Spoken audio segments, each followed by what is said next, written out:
I met my co-founder back in 2005.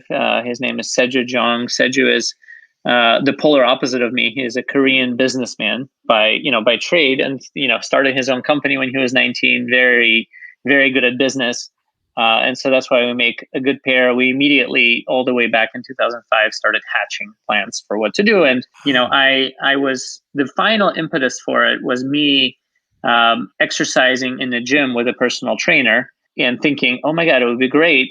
He's doing all these behavior. He's telling me how to exercise, but also doing a lot of positive reinforcement. He's doing a lot of, shaping my behavior, et cetera. And I'm like, oh my gosh, everybody should have this for themselves, except it's super expensive. And that was sort of a jumping off point for, okay, maybe we can start a business we called it cyber training. Okay. How do we train people to do behaviors? And initially tried to honestly boil the ocean a little bit. We tried to okay, let's do that for every single behavior, every single condition. Let's do diabetes, hypertension. Let's do cancer. Let's do it all. And spent a couple of years trying to do it all at the same time, but not a good startup strategy. And so then we settled on weight loss as an area to try to begin. And I like to say what books are to Amazon, weight loss is to us. So let us train ourselves on behavioral psychology as a business using the weight loss domain, because you need to form a lot of habits. The stakes are both high and low. It's not an acute condition, right? And so it's very important for people, but you're not a death's door as you might be with something like cancer. So we have some room for experimentation. And at the same time, it's correlated with all these other conditions that we've been trying to do. So we kind of took a step back and said, okay, let's really zoom in on weight loss. And that was already 3 years into the journey, 2011. And then from that, we started really developing. We already knew cognitive behavior therapy was super critical to this. Part of the journey was actually shaped. I don't talk about this a lot, but I think you guys might be interested.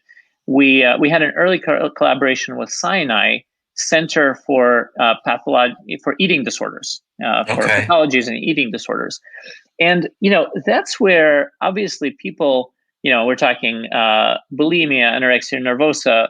We're talking about people who are eating with no physiological necessarily basis for it. It's quite disconnected from physiology, and that got us even more on this, even though I was already a psychology of decision-making, mindset, I got us even more into that because so many of these weight loss interventions are so focused on, okay, calories in, calories out. But what about, yes, that's a truism, but it's a very reductionist way of thinking about it. And what about everything around that? And so that we built actually one of the early things we built an eating disorder intervention that people use together with the therapists. And we sort of ended up slowly putting stuff in the weight loss program that was from that program as well, and very CBT focused. So how do you identify, thought patterns? How do you look for triggers? How do you then work to change those while working with a therapist? And right, and initially it was all AI based. In fact, we had no human coaches.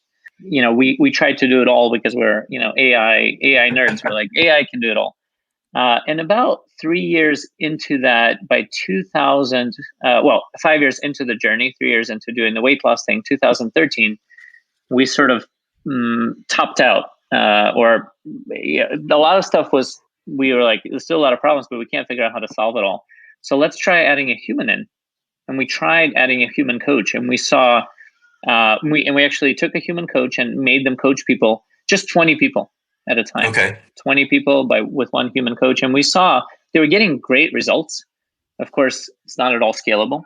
And so then we spent the next 3 years getting it to be even an early commercially viable scale until 2016. So how do you sort of put all this psychology, human coaching, how do you put that together with a domain like weight loss, a good commercial domain, and make a real course and a real, and so we now think of Noom as a set of courses that essentially are around these different things. And now we've been able to come back and sort of say, let's add a diabetes course, let's add a hypertension course, and working on a bunch more to actually do it, not boiling the ocean, but rather doing it in a concerted, organized way.